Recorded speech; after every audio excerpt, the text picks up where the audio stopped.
Bismillahirrahmanirrahim. Assalamualaikum warahmatullahi wabarakatuh. Halo teman-teman, selamat datang kembali di channel Ojowedi. Terima kasih kepada teman-teman yang sudah mau mendengarkan cerita-cerita di channel ini. Tak lupa juga kami ucapkan terima kasih kepada teman-teman yang sudah mensupport channel ini agar channel ini makin berkembang. Baiklah teman-teman, seperti biasa, jika sudah siap, selamat mendengarkan. Sebuah kisah nyata yang belum lama dialami seorang teman. Atas izinnya, saya sampaikan cerita ini. Nama serta tempat kejadian akan disamarkan. Pada cerita ini, saya akan menggunakan aku sebagai narasumber. Mohon maaf jika sebelumnya ada kesamaan nama atau tempat, karena terus terang tidak disengaja. Jarum jam sudah menunjuk di angka 9 pagi. Aku yang baru menyelesaikan sarapan seadanya, bergegas membersihkan badanku yang tentu masih beraroma kecut dan apek. Maklum, bangun tidur langsung membeli sarapan. Setelah semuanya rapi, dengan langkah penuh semangat, ku ayunkan kakiku menjemput kesempatan mendapat rezeki. Walaupun sebagian orang menjudge jika pekerjaanku haram, meski sebatas OB. Sebab sudah sebulan ini, aku yang hanya lulusan SMA harus rela bekerja di sebuah tempat yang mungkin buat sebagian besar orang punya stigma negatif. Sebuah tempat yang biasa dikunjungi bos-bos, pengusaha, atau orang yang sekedar ingin menghilangkan rasa lelah, penat, dengan bermanja dalam baluran tangan-tangan halus dan lembut, pijatan wanita-wanita muda berjemari lentik. Sekitar 30-an terapis wanita muda berasal dari berbagai daerah, beberapa suku, menjadi daya tarik bagi mereka yang berdompet tebal. Salah satunya adalah Neng Lili, wanita cantik berkulit putih dengan lesung pipit yang menjadi primadona. Dara semampai yang berasal dari satu daerah di Jawa Barat, sudah 1 tahun menghuni gedung berlantai 3. Tapi, beberapa bulan ini, Neng Lili memilih kos sendiri di deretan kos-kos elit perkotaan yang berjarak sekitar 1 kilometeran dari tempat kerjanya. Seperti biasa, setelah berjalan kaki selama 15 menitan, aku memasuki sebuah gedung dengan melewati gerbang dan halaman parkir lumayan luas. Pagi Pak D, sapaku pada security yang mendapat shift malam. Pak Desani namanya. Pagi juga Ming, balasnya tanpa senyum. Sebab kulihat ia tengah sibuk mengisi daftar absen para pekerja yang mulai masuk, termasuk diriku. Sekitar 10 menit kemudian, 2 partnerku, Roni dan Hen, datang disusul dengan wajah-wajah cantik para terapis di belakang mereka. Tanpa basa-basi, kami segera memulai kewajiban kami masing-masing. Meskipun kami dari tim OB berjumlah 3 orang, namun dalam hal kerja, kami punya tugas paten sendiri-sendiri. Seperti halnya diriku, tugas utamaku menyiapkan selimut dan handuk, serta menggantinya pada 20 kamar yang berderet dengan pencahayaan remang-remang. Selama 1 bulan aku bekerja, tak banyak terapis yang kukenal. Ya, mungkin karena statusku atau memang sebagian dari mereka tertutup. Di antara yang kukenal salah satunya, Neng Lili. Ia ramah, supel, dan sangat welcome kepada siapapun. Meski ku dengar dia primadonanya di tempat itu. Tapi keramahan, senyum manisnya, hari ini sepertinya hilang. Wajahnya begitu pucat dan terlihat murung. Sampai sapaanku yang biasanya dibalas dengan candaan, kali ini tak direspon sama sekali. Rasa heran terbesit di benakku, melihat wajahnya seputih kapas. Meskipun ia sendiri sudah berkulit putih, tapi putih wajahnya kali ini sangat berbeda dari yang kulihat hari-hari sebelumnya. Apalagi, Harum parfum yang ia pakai seperti biasanya, hari ini sangat berbeda. Seperti harum semacam wangi bunga. Setelah selesai memasang selimut dan handuk di tiap-tiap kamar, sejenak ku lepas sedikit lelahku di pintu belakang, tepatnya di bawah tangga naik. Ditemani sebatang rokok filter yang sudah kunyalakan dan mulai kuhisap pelan-pelan, melambungkan kembali akan perubahan sikap Neng Lili yang kurasa sangat tak mengenakan pikiran. Apa aku ada salah? Atau memang dia sedang ada masalah? Batinku mulai mencari-cari poin kesalahanku sendiri. Belum habis sebatang rokok yang tengah kunikmati, telingaku mendengar beberapa langkah kaki dari lantai atas yang menuju lantai bawah, menandakan jika ada terapis-terapis yang sudah dipilih tamu atau pelanggan tetap mereka. Aming, Aming. Salah satu suara memanggil namaku dari sebelah tangga. Ya Ron, sahutku pada teman kerjaku, Roni. Kulihat dia mendekat ke tempat dudukku. Wajahnya yang sedikit basah bekas keringat tampak seperti tengah menahan kekesalan. Ada apa Ron? Kok kayak lagi jengkel banget? Tanyaku setelah ia duduk di kursi plastik depanku. Salahku apa coba? Orang nanya baik-baik aja, cuma diem tanpa menoleh. Sekalinya menoleh disapa malah melotot konyol. Gerutunya yang membuatku mengerutkan kening. Siapa yang kamu maksud Ron? Tanyaku. Itu, tadi pas aku lagi ngepel kamar nomor sekian-sekian, biasa, kamar kesukaannya sang primadona. Pas kebetulan juga dia lewat, saat kusapa, ya seperti itu tadi kejadiannya. Sahutnya sembari mengambil sebatang rokok. Aku tertegun mendengar penjelasan Roni. Aku tahu siapa yang Roni maksud, meski tak menyebutkan nama. Tapi dari ucapan primadona dan nomor kamar yang disebutkan, jelas yang dimaksud Roni adalah Neng Lili. Woi, malah ngelamun. Seru Roni mengagetkanku.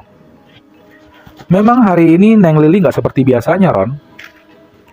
Aku tadi juga sempat ketemu, tapi sama saja denganmu, dicuekin. Ucapku pada Roni yang sesaat kulihat terdiam setelah mendengar keluhku yang sama. Barangkali memang lagi ada masalah dia. Ya cuman kesal aja tadi aku. Ucapan Roni kali ini, aku setujui. Sebab hampir semua yang bekerja di tempat ini mengenal sosok Neng Lili. Sosok Neng Lili yang periang dan ramah tamah serta dermawan. Jadi wajar jika aku dan Roni atau mungkin semua merasa heran dengan sikap diam dan acuhnya Neng Lili. Hari semakin beranjak sore. Seiring ramainya para tamu, kesibukanku pun lumayan padat, hingga membuatku lupa dengan masalah Neng Lili. Sampai ketika tiba giliranku makan malam, seperti biasa, nasi bungkus jatah dengan lauk ikan laut siap kusantap di tempat yang sama di bawah tangga. Tapi baru saja tanganku akan menyuapi mulutku, tiba-tiba suara langkah kaki dari lantai atas terdengar disertai bau wangi kembang Kamboja. Ya, baru ku ingat, jika parfum yang dipakai Neng Lili hari ini beraroma bunga kuburan. Tanganku terhenti dan meletakkan kembali sejumput nasi beserta secuil daging yang sudah hampir masuk ke mulutku. Saat tiba-tiba, Neng Lili sudah berada di samping kananku. Wajahnya masih sama dengan yang kulihat tadi pagi. Putih, pucat. Neng Lili, ada apa ya Neng? Sapaku heran.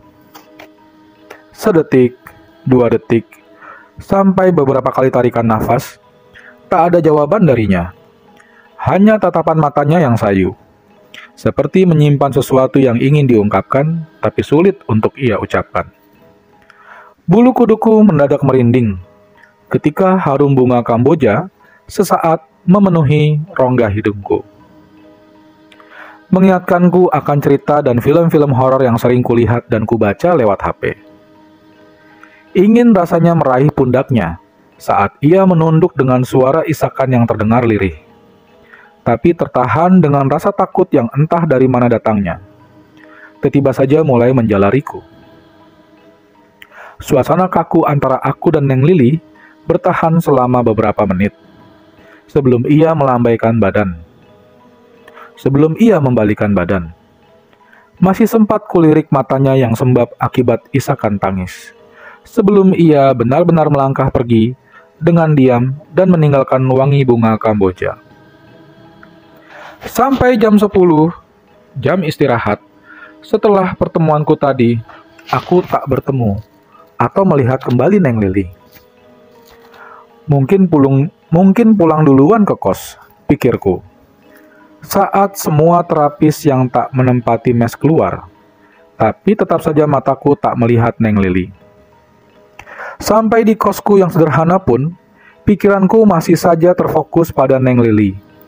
Bukan masalah aku suka atau tidak, tapi aku merasa ada yang janggal pada diri Neng Lili. Hari selanjutnya, sikap Neng Lili tak banyak berubah. Ia masih acuh dan sesekali hanya menatapku dengan tatapan seperti kosong. Hal serupa juga dirasakan Roni, tapi tidak dengan yang lain. Mereka seperti biasa-biasa saja, tak merasa aneh dengan perubahan Neng Lili, bahkan tak terkesan seperti melihat kehadiran Neng Lili. Hingga sampai hari ketiga dari perubahan sikap Neng Lili, kurasakan keganjilan yang benar-benar tak masuk akal. Tepatnya selepas waktu maghrib, saat aku tengah menumpuk selimut dan handuk kotor di keranjang besi dorong. Ketika pikiranku yang tengah fokus pada pekerjaan, tiba-tiba telingaku mendengar suara rintihan tangis di tempat biasanya aku dan tim OB beristirahat. Sejenak ku hentikan pekerjaanku dan menajamkan pendengaranku, mengarahkan fokus pikiran pada suara tangisan cewek di bawah tangga. Suara rintihan dan tangisan yang masih begitu jelas terdengar membuat rasa penasaranku mendorong kakiku untuk melihat dan memastikan siapa yang tengah menangis begitu pilu. Mataku tercekat, mendapati satu sosok yang tengah duduk sambil terisak, rambutnya yang lurus dan hitam, serta panjang sepinggang, menjuntai ke depan, menutupi wajahnya yang tertunduk. Sosok yang memakai kaos putih dengan jeans panjang seperti tak asing bagiku. Apalagi dilihat dari suaranya, jelas itu adalah Neng Lili. Tapi satu yang aneh, aku tak lagi mencium wangi bunga Kamboja seperti biasanya, melainkan aroma amis dan busuk yang menyengat. Saat langkahku berhenti 2 meteran dari sosok Neng Lili, suara tangisnya berhenti, seperti mengetahui kehadiranku di belakangnya. "Neng, kenapa Neng Lili nangis di sini?" tanyaku dengan sedikit gugup dan menutup hidung setelahnya. Neng Lili tetap diam, namun kepalanya perlahan menengadah dan menoleh ke arahku yang masih menutupi hidung. Rasa takut mulai menghampiri batinku saat wajah cantik berlesung pipit Neng Lili menatapku dengan sayu memelas. Guratan kesedihan terlihat jelas di wajahnya yang pucat, seputih kapas. Tapi bukan itu yang membuatku takut, melainkan 2 bulatan pada kulit di luar matanya. Pundakku semakin menebal saat Neng Lili bangkit dan mendekat ke arahku. Bau busuk dan amis semakin menyeruak tak kala Neng Lili tepat berada di depanku. "Mas Aming, tolong aku, Mas Aming. Tolong," ucapnya lirih dengan wajah pucatnya dan bibir membiru. "Tolong apa, Neng?" tanyaku dengan gugup. "Tolong bebaskan aku. Tolong bebaskan aku, Mas Aming." Kembali ia berucap memohon, yang sama sekali tak ku mengerti maksudnya. Sebelum ku jawab kembali, tiba-tiba dari pintu arah samping yang menghubungkan lorong tempatku biasa mengantar selimut dan handuk kotor, terdengar suara keras memanggil, membuatku terkejut dan memalingkan wajah. Semakin keras suara panggilan yang kuhafal milik Pak Farhan. Mungkin karena tak ada sahutan dariku, Atau mungkin aku sudah ditunggunya mengantar handuk dan selimut kotor. Setelah ku jawab teriakan Pak Farhan, aku dikejutkan dengan sosok Neng Lili yang sudah berada di depanku. Juga bau amis yang busuk yang ikut lenyap, membuatku bingung dan merasa aneh. Malam semakin beranjak larut. Suara kendaraan yang lalu lalang semakin berkurang terdengar dari kosku, menandakan jika kota Semarang mulai lengang. Meski rasa lelah dan waktu juga sudah menunjukkan pukul 12, mataku rasanya enggan untuk terpejam. Pikiranku masih menyelami kembali kejadian demi kejadian yang membuat isi kepalaku dipenuhi tanda tanya tentang Neng Lili. Kenapa aku begitu memikirkan Neng Lili selama 3 hari ini? Siapa dia? Rumahnya? Keluarganya pun aku tak tahu. Ucap batinku mencoba mencari celah pembenaran, agar aku bisa melupakan semua rasa penasaran yang mengganggu pikiranku. Selagi pikiranku masih berselancar, tiba-tiba suara ketukan pintu sedikit mengejutkan.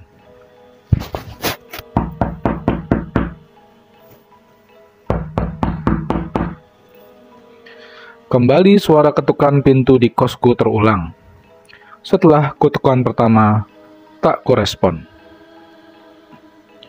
Aku masih terdiam sejenak untuk memastikan sebelum suara ketukan lebih keras kembali terdengar, yang akhirnya memaksaku bangkit dari kasur kapuk tak bersprei.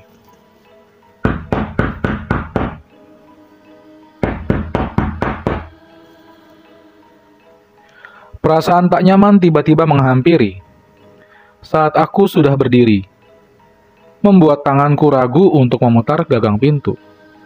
Apalagi, wangi bunga Kamboja mendadak tercium pekat, membuat pikiranku bertambah tak enak.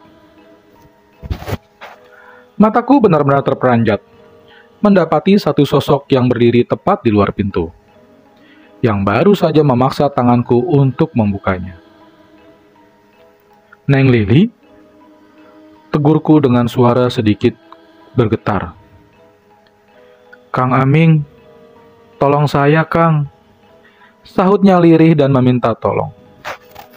Tolong apa, Neng? Apa yang bisa saya bantu buat Neng Lili?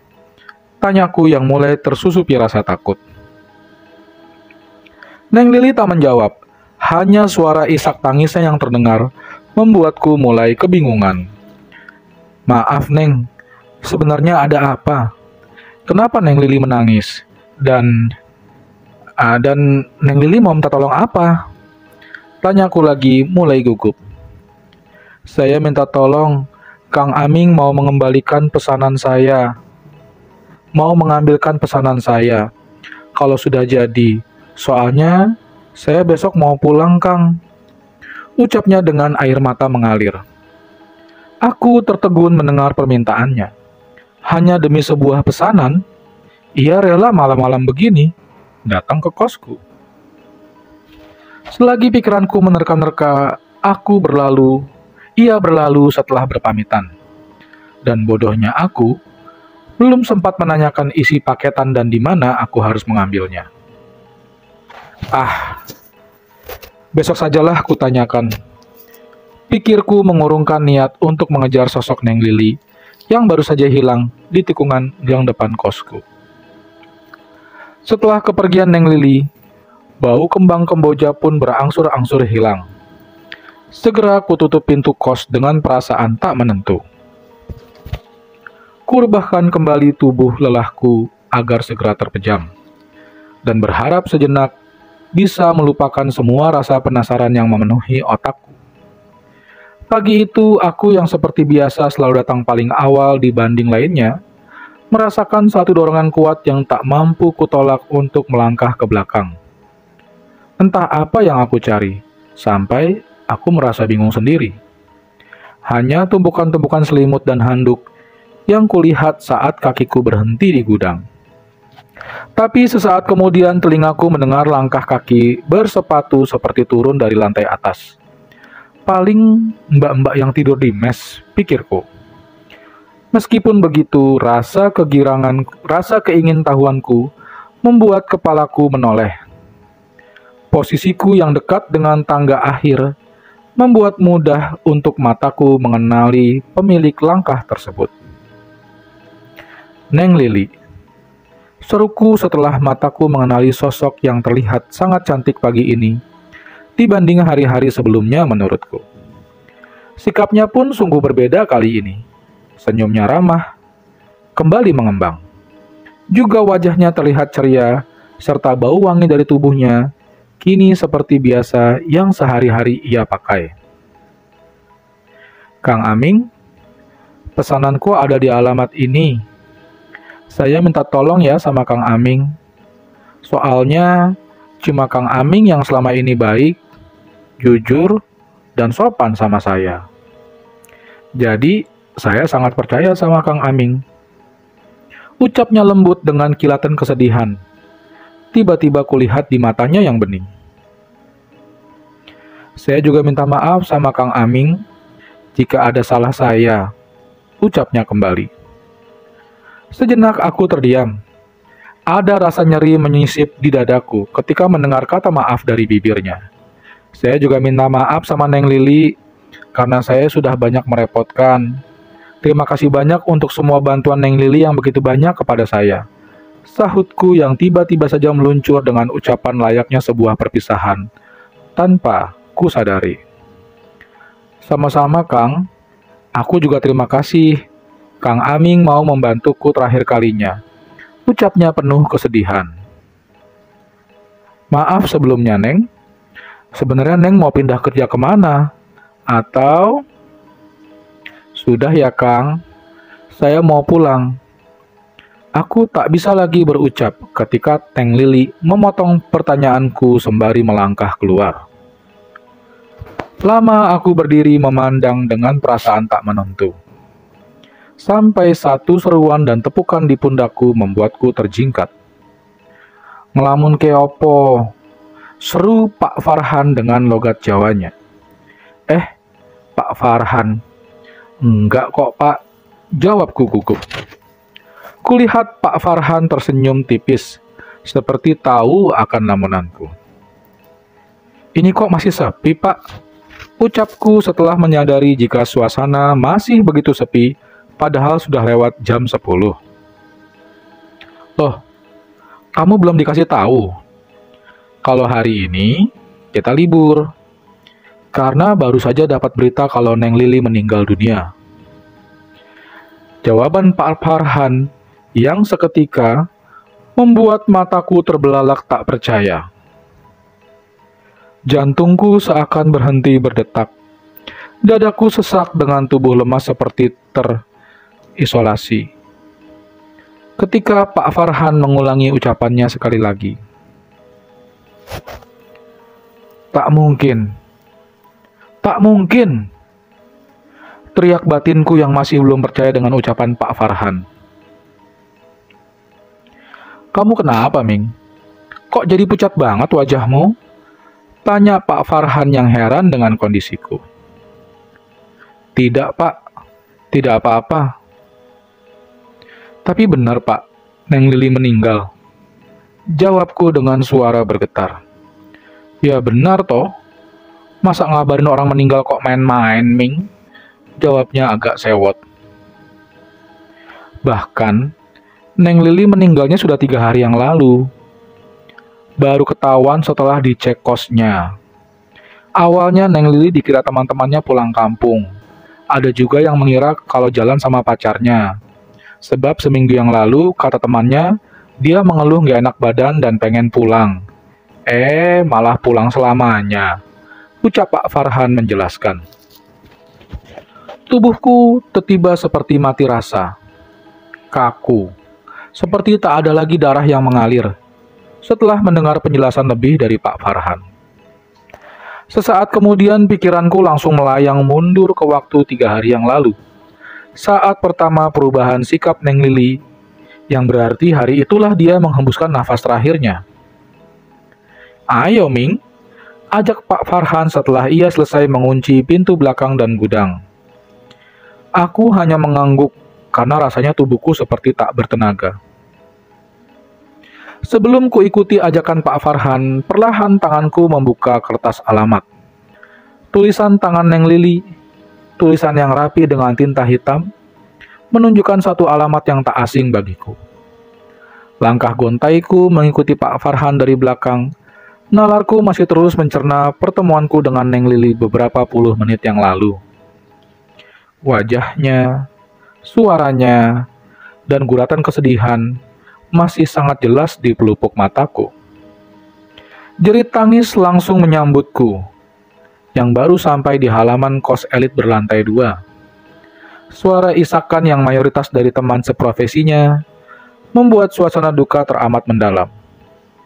Aku dan Pak Farhan perlahan mendekati ke arah kamar kos yang masih dikerumuni banyak orang. Dengan dada berdebar-debar, kusibak beberapa orang yang berdiri di pintu, membuat pandangan mataku sangat jelas melihat sebujur tubuh Neng Lili dengan kondisi mengenaskan. Tubuhnya yang masih terbungkus kaos putih dengan celana jeans dalam posisi terlentang. Matanya melotot ke atas dengan mulut ternganga lebar. Kedua tangannya mencengkram kain spray, seperti menunjukkan jika sebelum meninggal, Neng Lili merasakan sakit yang luar biasa. Bau busuk yang mulai menyebar dari raga tak bernyawa Neng Lili membuat semua orang yang datang tak mampu bertahan lama. Apalagi melihat keadaannya, sangat membutuhkan mental kuat, sebab sangat mengiris dan menakutkan. Aku bersandar di tembok luar, ketika batinku tak mampu lagi menahan rasa yang sulit kuungkapkan.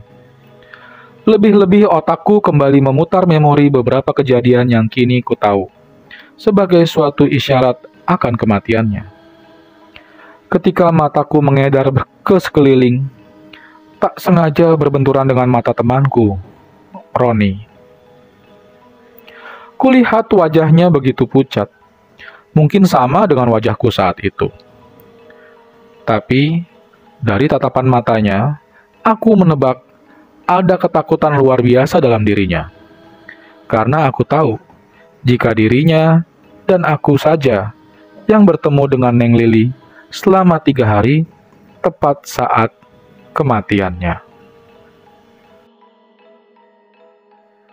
Bersambung ke part 2 ya teman-teman. Jangan lupa untuk terus mengikuti cerita Neng Lili di part selanjutnya. Terima kasih. Wassalamualaikum warahmatullahi wabarakatuh.